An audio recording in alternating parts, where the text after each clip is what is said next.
Hello everyone, आप सभी का स्वागत है अपने यूट्यूब चैनल लक्ष्य जेटेट एग्जाम में। आज हम लोग बात करेंगे पारा शिक्षक सेवा सत्र नियमावली 2021 बनकर तैयार है। उसका ड्राफ्ट यहाँ पर आप लोग देख सकते हैं।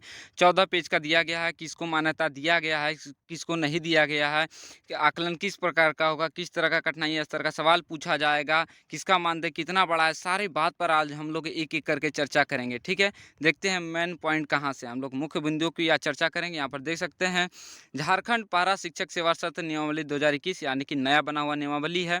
संक्षिप्त नाम, विस्तार एवं प्रारंभ देख सकते हैं। पहला पॉइंट यहाँ पर दिया गया है, समग्र शिक्षा अंतर्गत यह झारखंड पारा शिक्षक सेवा सत्र नियमावली 2021 कहलाएगा। यानी कि वर्तमान का ये नियमावली बना हुआ है 2021 का। यहाँ पर दूसरा पॉइंट देख सकते हैं, इसका विस्तार समग्र शिक्षा अंतर्गत राज्य के विभिन्न जिले के विद्यालय में कार्यरत पारा शिक्षक पर प्रभावी होगा। यानी कि झारखंड में 24 जिले के अंतर्गत जितने भी पारा शिक्षक काम कर रहे हैं उस पर ये नियम क्या होगा, लागू होगा। तीसरा पॉइंट याद दे सकते हैं, यह अधिसूचना निर्गत होने की तिथि से प्रभावी होगी।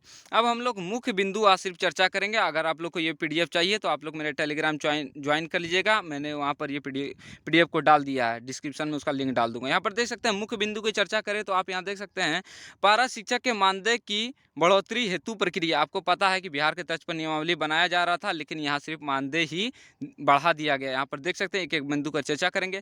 पारा शिक्षक जो विधिवत चयनित है, यानी कि नियम के अनुसार उनका सही चयन हुआ है पारा शिक्षक में, तो ऐसे शिक्षक एवं संविदा पर कार्यरत, यानी कि अभी भी वो संविदा पर है, यानी कि उनको क्या किया गया है, कोई भी अस्थायी नहीं किया गया है। ठीक है, यहाँ पर देख सकते हैं संविदा शिक्षक का उल्लंघन नहीं करते हैं। ठीक है, जो भी संविदा शर्त के तहत उनका चयन हुआ था, उनका मानदेय में किस प्रकार की वृद्धि की गई है यहाँ पर देख सकते हैं। पहला नंबर है शिक्षक पात्रता परीक्षा, यानी कि जेटेट एवं सीटेट। यहाँ पर देख सकते हैं जेटेट और सीटेट दोनों को यहाँ पर वैलिड कर दिया गया है। यानी कि जो सीटेट बोला जा रहा था कि नहीं होगा, यहाँ पर आप लोग सीधी तौर पर देख सकते हैं बिहार के तर्ज पर सीटेट को भी यहाँ पर लागू कर दिया गया है। बात करते हैं उत्तीर्ण स्नातक प्रशिक्षित एवं इंटरमीडिएट प्रशिक्षित पारा शिक्षकों को आकलन देने की आवश्यकता नहीं होगी। यानी कि जेटेट जो 2013 में पास हुए हैं या 16 में पास हुए हैं और जो सीटेट पास हैं, उनको अब आकलन देने की जरूरत नहीं है। अब यहाँ बात करते हैं मानदेय किस तरह की वृद्धि होगी और कब से लागू होगा। यहाँ पर देख सकते हैं 1/1/2022 से ये नियम क्या होगा, प्रभावी होगा। यानी कि 50% की वृद्धि आपको, जो भी यहाँ पर टेट पास हैं उनको 50% की वृद्धि की गई है मूल वेतन में। और बात करें जो सिर्फ प्रशिक्षित है तो उनका वेतन कितना बढ़ा है, यहाँ पर देख सकते हैं 1/1/2022 से ही होगा। उनका 30% यहाँ पर वृद्धि कर दी गई है और 10% आपको, अगर आप आकलन पास कर जाते हैं तो आपको बोनस के रूप में दिया जाएगा। अब हम मुख्य बिंदु दूसरे की ओर चलते हैं, देखते हैं क्या है।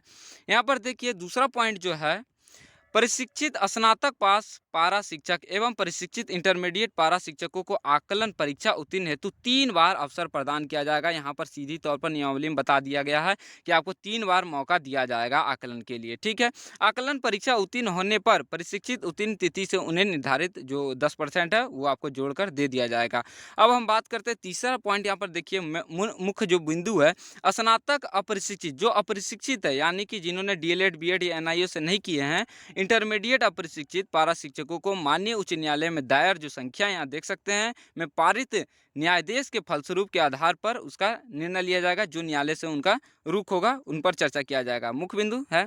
अब यहाँ पर चौथा बिंदु पर देखते हैं क्या है नियमावली में, सभी विधिवत रूप से चयनित पारा शिक्षक, यानी कि जिनका भी नियम सही से उनका चयन हुआ है पारा शिक्षक में, उनके शैक्षणिक प्रशैक्षणिक यानी कि अगर सही पाए जाते हैं तो ही आपको ये बढ़ा हुआ मूल वेतन दिया जाएगा। या अन्यथा की स्थिति में साफ दर्शाया गया है कि शैक्षणिक एवं प्रशैक्षणिक तथा शिक्षक पात्रता परीक्षा जो टेट है के सत्यापन के क्रम में यदि वैध नहीं पाया जाता है तो ऐसे में उनको क्या किया जाएगा, मानदेय की वसूली भी की जाएगी और उनके विरुद्ध जो है यथोचित वैधानिक कार्रवाई भी की जाएगी। चलते आए हैं नेक्स्ट पॉइंट जो है, मेन पॉइंट की ही हम लोग आज चर्चा करेंगे। यहाँ पर देख सकते हैं आकलन का स्वरूप क्या होगा, आकलन किस प्रकार से होगा, किसको कितना नंबर लाना है, कहाँ से क्वेश्चन पूछा जाएगा। ठीक है, सारी बात की चर्चा करेंगे। यहाँ पहला पॉइंट है, विधिवत रूप से चयनित प्रशिक्षित पारा शिक्षक जिन्होंने 3 वर्ष की संतोषप्रद सेवा पूर्ण कर ली है, उन्हें आकलन में सम्मिलित होना अनिवार्य होगा। यानी कि विद्यालय में अगर आप 3 वर्ष से पढ़ा रहे हैं तो वो आकलन दे सकते हैं। ठीक है, यहाँ पर मुख्य रूप से तीसरा पॉइंट देखिए, आकलन परीक्षा के आधार पर उत्तीर्ण हेतु न्यूनतम अंक कितना रखा गया है। जो सामान्य कैटेगरी के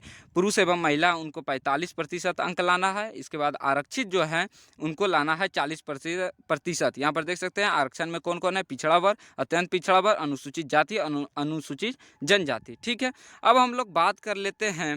यहाँ पर देखिए हम लोग मुख्य बिंदु की बात कर रहे हैं यहाँ पर देख सकते हैं नंबर पॉइंट में आप देखिए आकलन का स्वरूप क्या होगा, यहाँ पर हम लोग इसी को देख रहे हैं।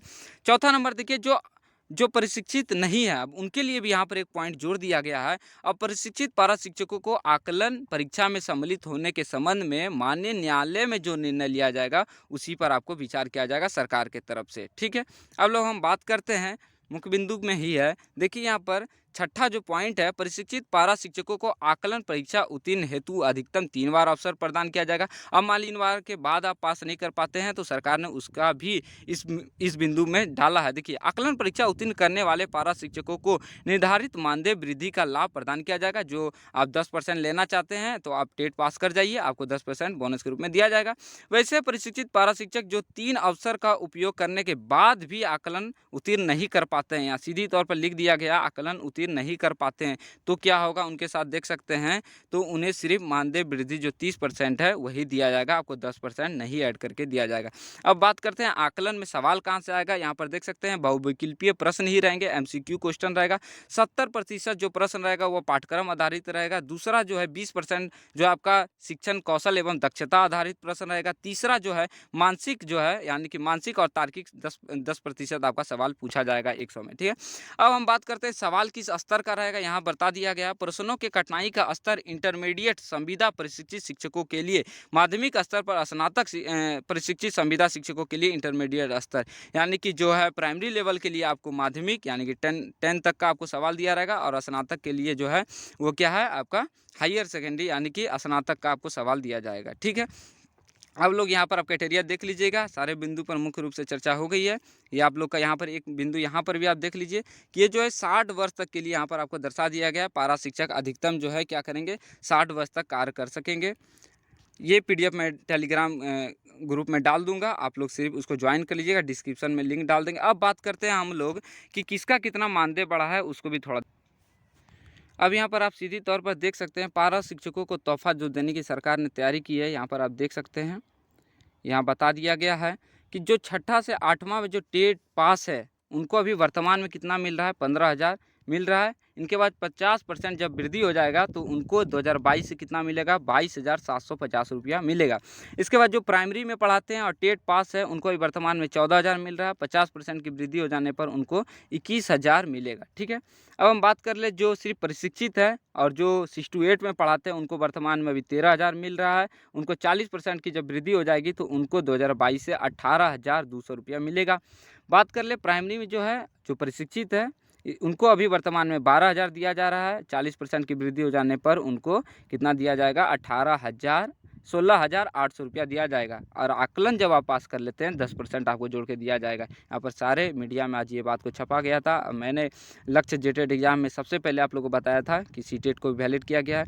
आप यहाँ पर देख सकते हैं पारा शिक्षकों को वेतन बढ़ा दिया गया है। ठीक है, आपको पता होगा कि वेतनमान की चर्चा चल रही थी, लेकिन यहाँ पर आप देख सकते हैं वेतनमान की जगह टेट पास को सिर्फ 50% बढ़ेगा मानदेय। शिक्षा मंत्री ने कल देर रात वार्ता चली है, इसके बाद उन्होंने मानदेय पर ही विचार किया है। आपको मानदेय नहीं दिया जाएगा, सिर्फ आपको वेतन बढ़ा दिया गया। अब यहाँ पर मुद्दा बन रहा है कि 50% जो आरक्षण का मामला था जो सिर्फ पारा बंधु को ही दिया जाता था उनका क्या होगा, ये अब आने वाला समय में देखना होगा। यहाँ पर आपको बता दें कि अब सीटेट हर राज्य में सीटेट झारखंड में भी वैलिड हो जाएगा इस नियम के आधार पर, क्योंकि पारा बंधुओं को दिया गया है तो एक ही राज्य में 2 तरह का नियम नहीं होना चाहिए। इस तरह से आपको सीटेट झारखंड में लागू हो जाएगा। आप लोग का ऐसे ही प्यार बना रहे, ज़्यादा से ज़्यादा लोगों तक शेयर कीजिएगा। धन्यवाद साथियों।